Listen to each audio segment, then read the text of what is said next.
a senior fellow at the Harvard Law School Project on Disability, specializing in international and comparative disability law and policy.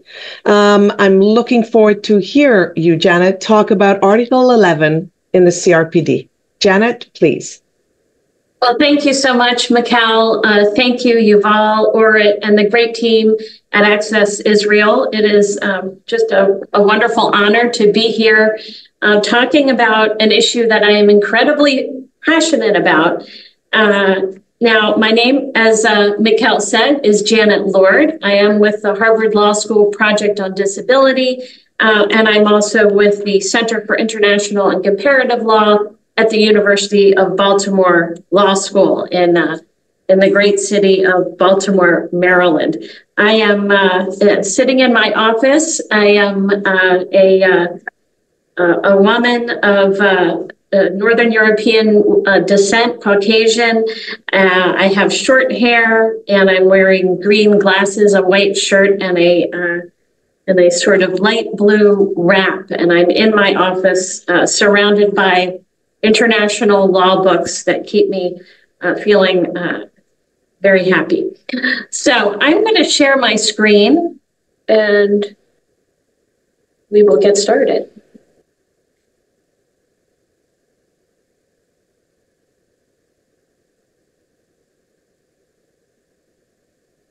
Okay, everyone okay with that? I'm going to get it on slideshow mode, I hope.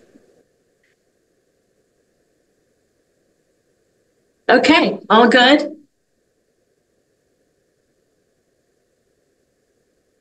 All right, so as Mikal said, my focus here is to set the international legal and policy basis for thinking about accessibility and emergency preparedness.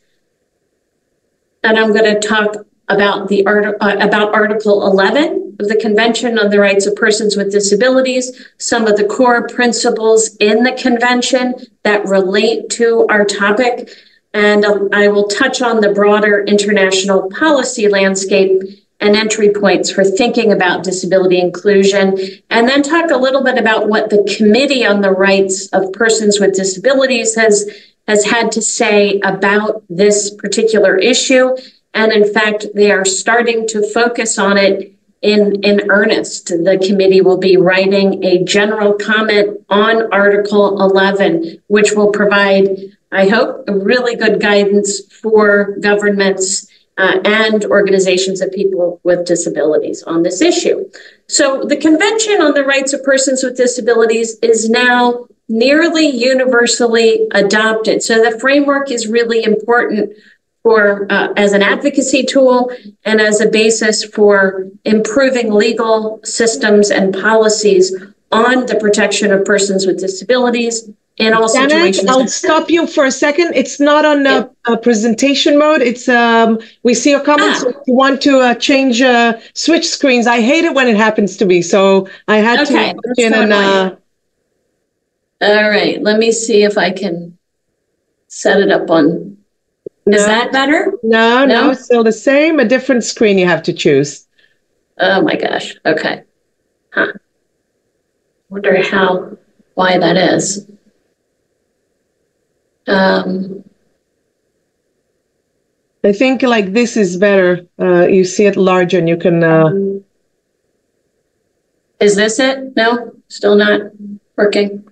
No, but you can see this mode. You can see it here. We see your comments. If you don't mind, then that's fine also. Oh, that's fine. No, don't worry about comments. Okay. So right now I'm showing the slide that gives us Article 11 and the text of Article 11, which reads: states parties shall take, in accordance with their obligations under international law, including international humanitarian law and international human rights law, all necessary measures to ensure protection and safety of persons with disabilities in situations of risk, including situations of armed conflict, humanitarian emergencies, the occurrence of natural disasters. Now, one thing that is important to note is this was a difficult provision to get into the treaty text when we were negotiating at the UN.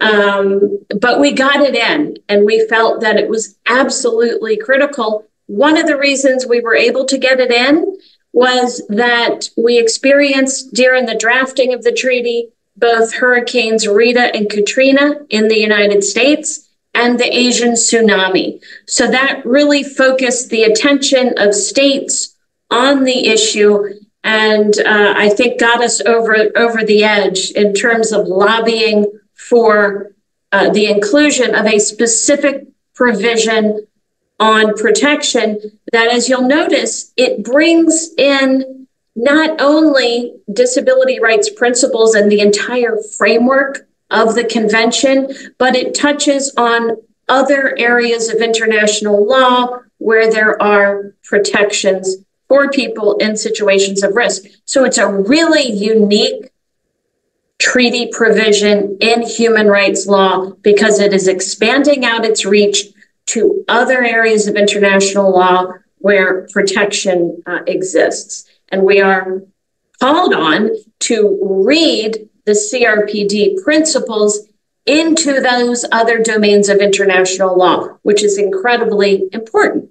Now, our key principles in implementing Article 11, just a few of them on the screen: non-discrimination, of course, participation of persons with disabilities, accessibility, right? So we're reading the key principles into Article 11, that people with disabilities should have access to protection without discrimination and with the supports they need, be it reasonable accommodation, other positive measures of support, that people with disabilities must be able to participate in the design of emergency planning and preparedness, for example, and all phases.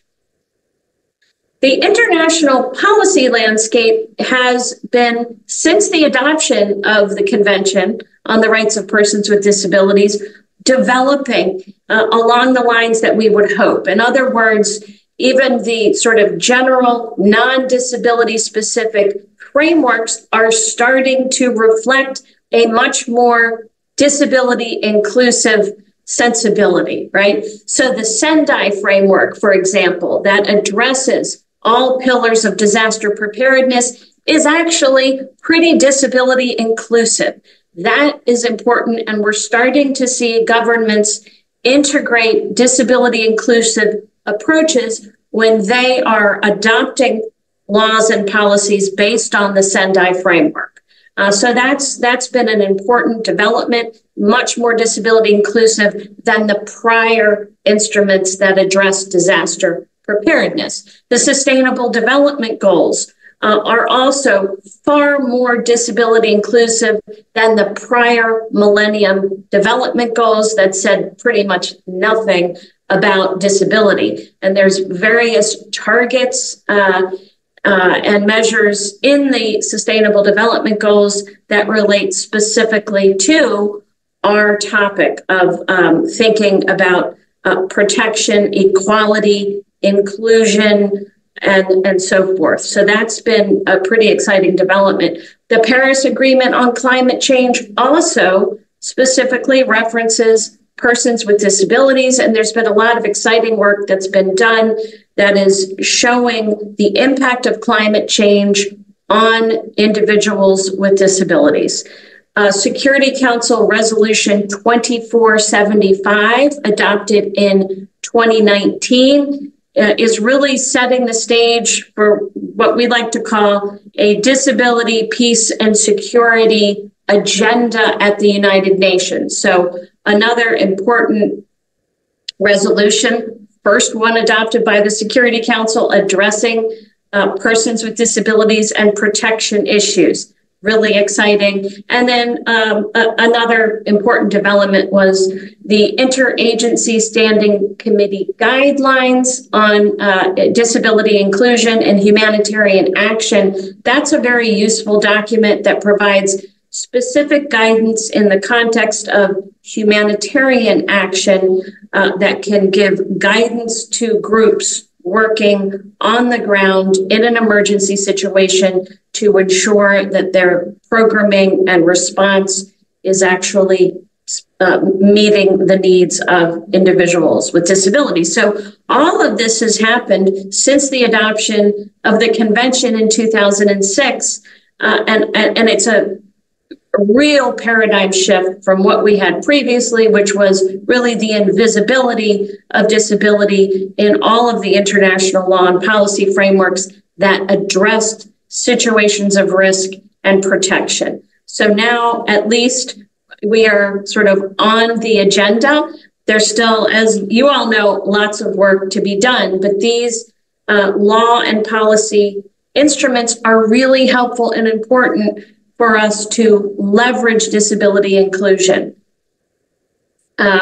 So I mentioned the Sendai framework that calls for accessibility and the inclusion of people with disabilities, participation in all stages of disaster risk reduction, and also the new urban agenda similarly talks importantly about the responsiveness and being responsive to the needs of people with disabilities in infrastructure design, service delivery. I mentioned the agenda for sustainable development that also highlights the need to protect and assist persons in risk situations in a variety of different contexts and under various elements of the sustainable development goals.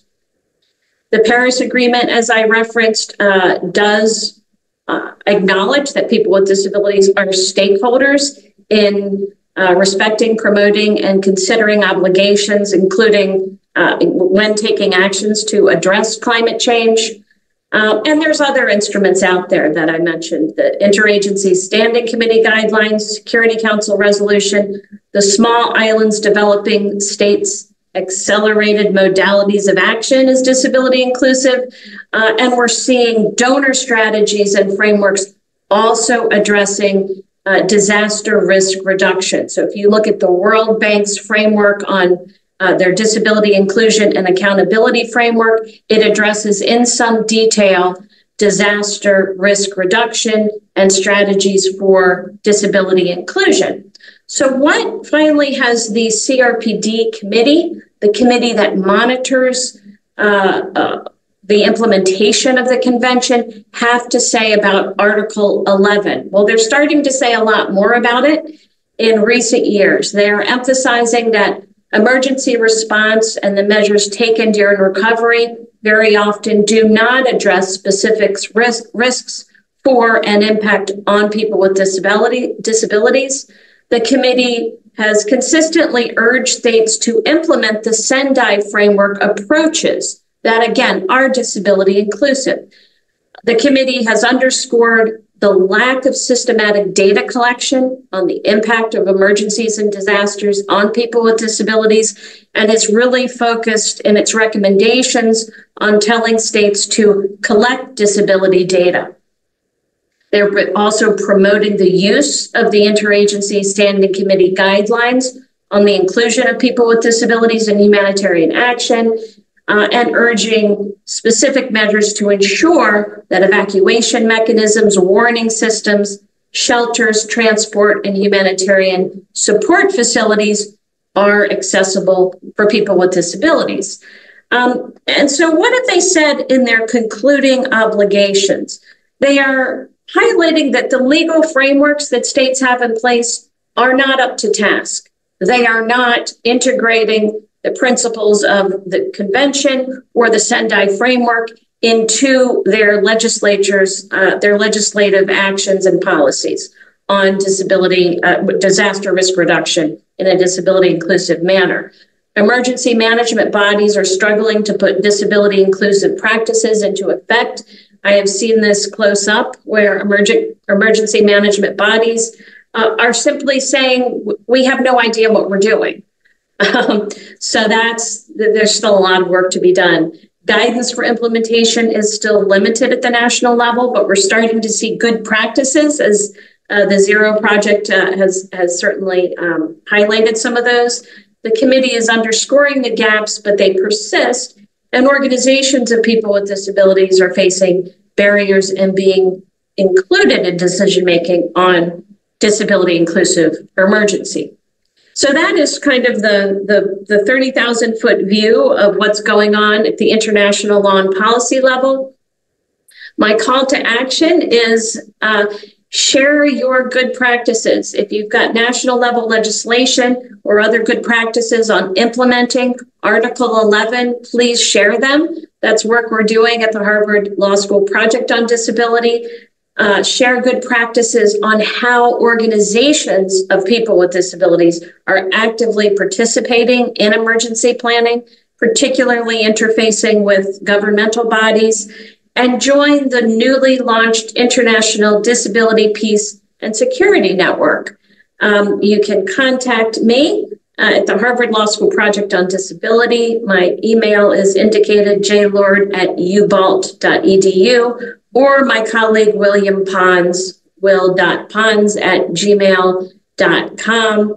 And we're also happy to share some of our research and publications on Article 11 in these different contexts. Thank you so much. Amazing, Janet. And I know a lot of people have been asking us if you are going to share the presentation, so we will be very happy to share. And any material, links to materials you think are important, we'll be more than happy. I'm sure this started interest for whoever was not aware of this. And I'm very happy to move on